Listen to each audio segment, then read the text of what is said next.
Hello everybody and welcome to this video. In today's video, we are discussing if conditions in R. So first of all, I have a variable called x. Number 5 is assigned to the variable x.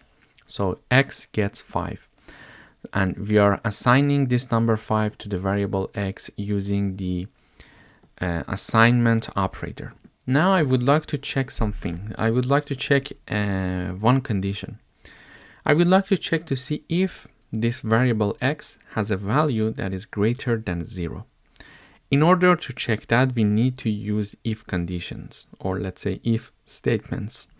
In order to implement them in R, we simply write down the if keyword.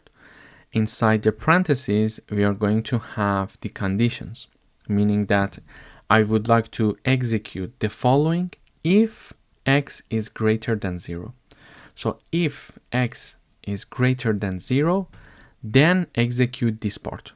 You see the curly braces here? Execute this part. Print x is positive. Okay.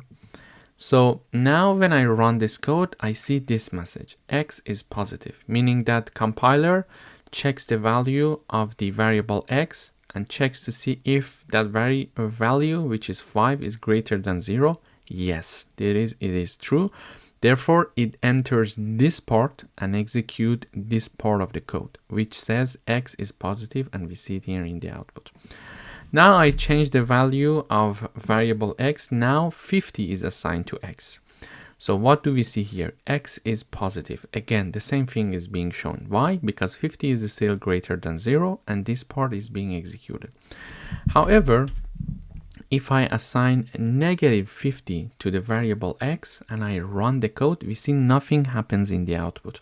Why?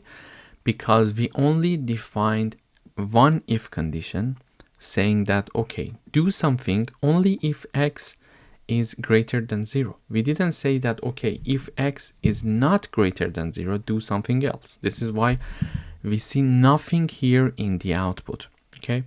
So basically in this video, we learned how to declare an if condition and check to see if a variable is greater than 0 or not in R. Thanks for watching.